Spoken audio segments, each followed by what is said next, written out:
Bring them into a camp. I close those gates. Let's call it the border. I close the gates and I make sure that no one comes in unless they benefit the environment. Okay? Super important. Every area of the immigration system, work, family and study, will be tightened up so we have more control. Skill requirements raised to degree level. English language requirements across all routes, including for dependents.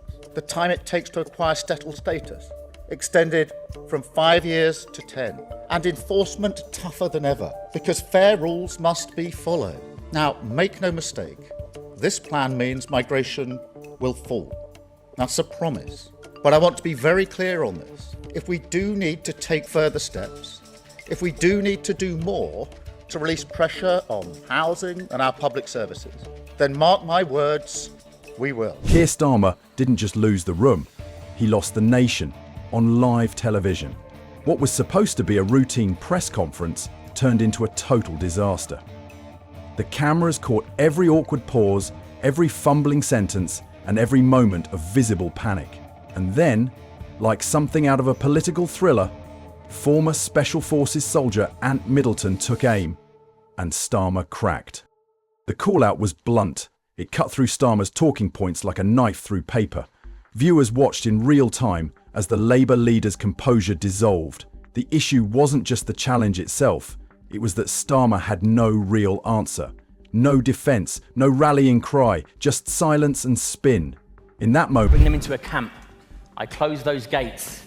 Let's call it the border. I close the gates and I make sure that no one comes in unless they benefit the environment. Okay? Super important.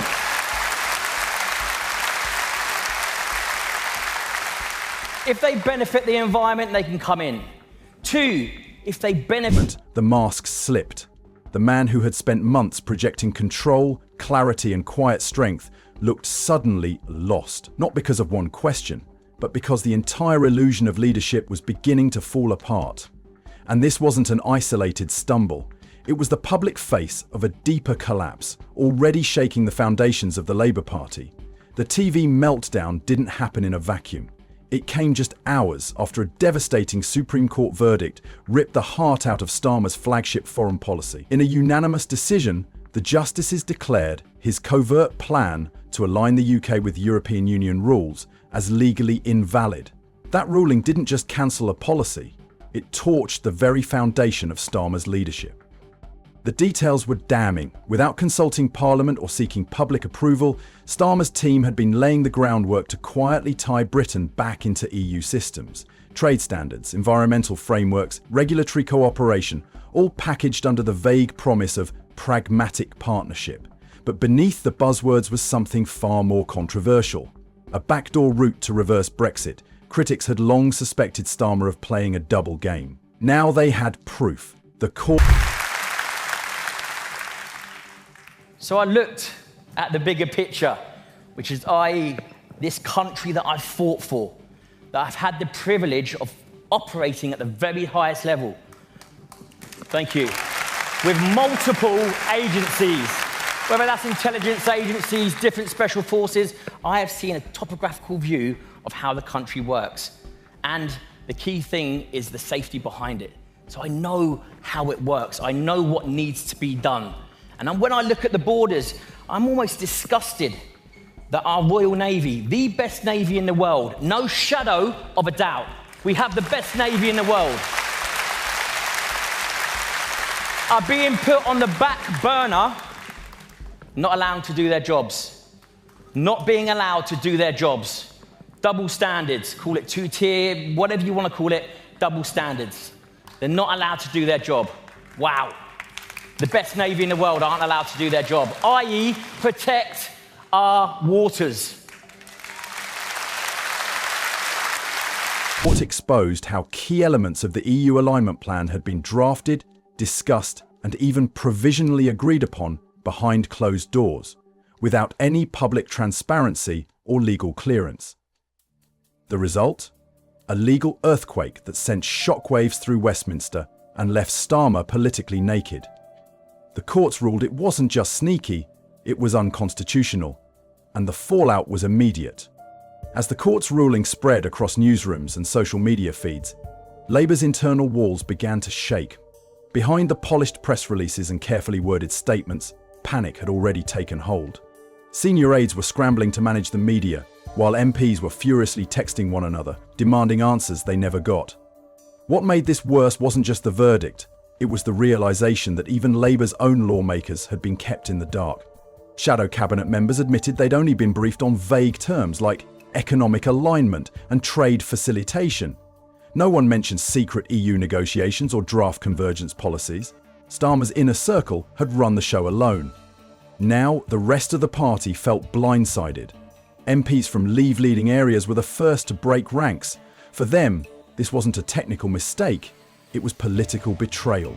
They had campaigned on promises to respect the Brexit vote, and now they had to explain to voters why their own leader had tried to reverse course without saying a word. Calls for emergency meetings began flooding in. Angry backbenchers wanted heads to roll. Some demanded a formal apology, others wanted a full investigation, but above all, they wanted to know who made this decision and why. As pressure mounted, leaked documents began trickling into journalists' inboxes, first as whispers, then as verified bombshells. The files painted a clear picture. Starmer's team had been working on a detailed strategy to gradually reintegrate the UK into the EU's orbit. It wasn't speculation, it was policy, and it had a name: regulatory convergence through administrative cooperation. The phrase sounded harmless, but behind it was a playbook for undoing key aspects of Brexit, without ever calling it that. Internal memos revealed plans to sync product standards with EU benchmarks, quietly rejoin selected regulatory bodies, and align environmental targets through shared frameworks. All of it done by executive action. No votes, no debates, no national conversation.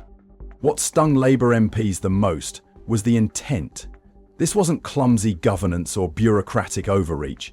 It was a deliberate strategy orchestrated by a handful of advisors who, like Starmer, had never truly accepted the 2016 referendum outcome. They thought they could outsmart the public by calling it something else. With the Supreme Court dragging it all into daylight, Labour found itself exposed. This wasn't just a policy scandal, it was a trust crisis. And the party base, especially in pro-Brexit strongholds, wasn't having it. The backlash within Labour exploded. Constituency chairs, campaigners and rank-and-file members began speaking out, some quietly, some loudly, all furious. Dozens of local party groups suspended canvassing until they received clarity on what had really happened. Others passed emergency motions condemning the leadership for bypassing democratic norms. Backbench MPs, particularly those in Brexit-backing areas, were now openly furious. Their phones were buzzing non-stop with angry voters demanding answers. Several MPs told reporters off the record that they'd been set up by a leadership team that hid the truth and gambled away the party's electoral credibility. And it wasn't just the grassroots. Labour's National Executive Committee was forced into emergency sessions. Leaked messages revealed calls for internal reviews, leadership accountability, and in some cases outright resignations. Even Deputy Leader Angela Rayner, usually loyal to the leadership line, was reportedly blindsided by the full scope of the EU negotiations. The message from within was now clear. Starmer hadn't just made a political error, he had violated trust. The fear was no longer just about losing votes, it was about losing the soul of the party, and the rest of Westminster was watching it unravel in real time. Inside Starmer's circle, the mood had turned bunker-like. Advisors were split, some urging a bold press conference to confront the crisis, others pushing silence in hopes it would all blow over. But every hour that passed without clarity only deepened the sense of abandonment across the party. Publicly, Labour's messaging was a mess. Interviews with shadow ministers became a parade of contradictions. Some denied any knowledge of the EU plans. Others admitted discussions had happened, but downplayed their significance. The damage was already done. Viewers didn't see strategy, they saw chaos. Then came the smoking gun. A classified document, now verified by multiple outlets, revealed that Starmer himself had personally approved the earliest drafts of the alignment policy. It was his signature. his directive, and it gutted the narrative that this was just civil service overreach. To voters who once believed in his message of clean, principled leadership, it now looked like double dealing. Starmer had spoken about respecting Brexit in public while orchestrating its reversal in private. That kind of political two-facedness is hard to come back from. Within Labour's back rooms, whispers of a leadership challenge turned into plans. The first signs of rebellion were quiet. A few anonymous briefings here, a couple of no-confident letters there. But by week's end, it had snowballed into something far more dangerous, a coordinated mutiny from every corner of the party. And this wasn't coming from the usual rebels. It was the loyalists, the union-backed MPs, veteran centrists, Red Wall representatives, now demanding a reckoning. The people who had backed Starmer to be the safe pair of hands were now calling him a liability, not because of ideology, but because of political incompetence. Leaked WhatsApp chats among senior aides described the situation as code red. One strategist even wrote, "This isn't a wobble, this is a collapse in slow motion." Finger-pointing took over. Starmer's EU-focused advisors, many of them legal insiders and ex-Whitehall operatives, were accused of designing the plan without consulting MPs. Some even said these advisors had knowingly kept the language vague to avoid scrutiny. Meanwhile, poll numbers were slipping. Focus groups in swing constituencies described Starmer as slippery and arrogant. One comparison that kept surfacing was damning. Starmer was beginning to sound like the party leaders whose scandals led to devastating electoral wipeouts. The quiet panic had turned into open revolt. While Labour scrambled to hold the line, its opponents were already feasting on the fallout. Nigel Farage saw an opening and lunged. He hit the airwaves with fiery speeches, waving around leaked documents like trophies and calling for a Brexit defence coalition to stop what he framed as Starmer's betrayal of the British people. His message? Simple. Starmer lied. The elites tried to sneak the UK back into Brussels' grip, and the only reason they failed was because the Supreme Court stepped in. Reform UK's membership surged overnight. Their engagement on social media eclipsed Labour's by orders of magnitude, and in Leave voting regions across the North East and Midlands, they began polling neck and neck with Labour, sometimes ahead. The Conservatives weren't far behind. Tory HQ launched a brutal, precision-guided attack ad campaign within hours of the court's ruling. Billboards went up in battleground towns with Starmer's face next to slogans like, "He tried to take us back into the EU. The Supreme Court stopped him. Now it's your turn." TV pundits, tabloids, even once numeral broadsheets piled on. Starmer was no longer being analysed, he was being dissected. Every hour a new headline, every day another leak. His silence only made it worse, and across the country the phrase EU betrayal had gone mainstream. The crisis wasn't just confined to Labour HQ anymore, it was spreading across the entire political map. Local campaign teams, once energised for an election push, were now in retreat. Constituency offices in key battlegrounds like Stoke, Hartlepool and Wrexham were flooded with calls from furious constituents demanding explanations. Volunteers who once knocked on doors with pride were now asking for talking points that didn't exist. In Scotland, the SNP seized the moment, using the chaos to argue that Westminster, regardless of party, couldn't be trusted. In Wales, Plaid Cymru demanded an inquiry into how EU policy negotiations were conducted in total silence.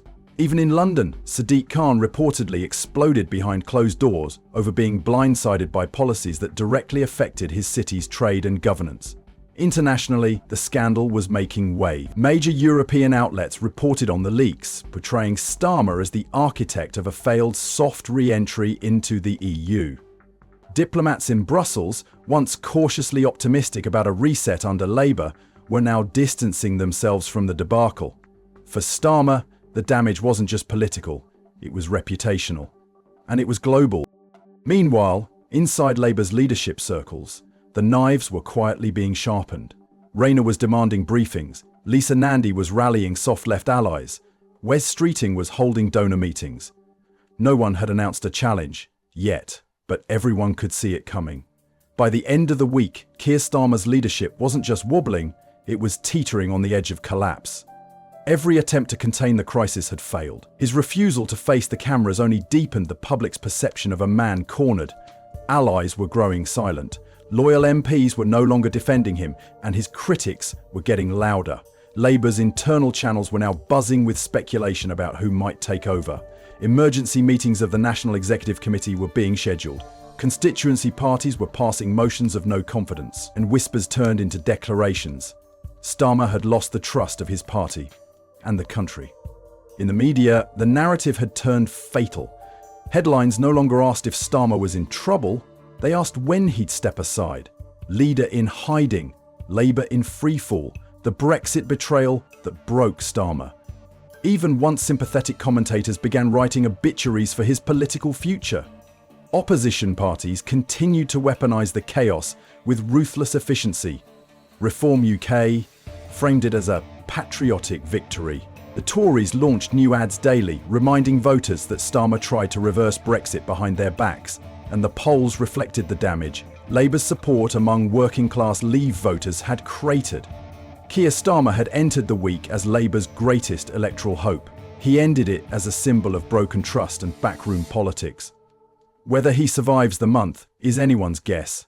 But one thing is certain, the collapse wasn't sudden, it was televised. If you enjoyed this breakdown, like and subscribe to the channel for more updates like this.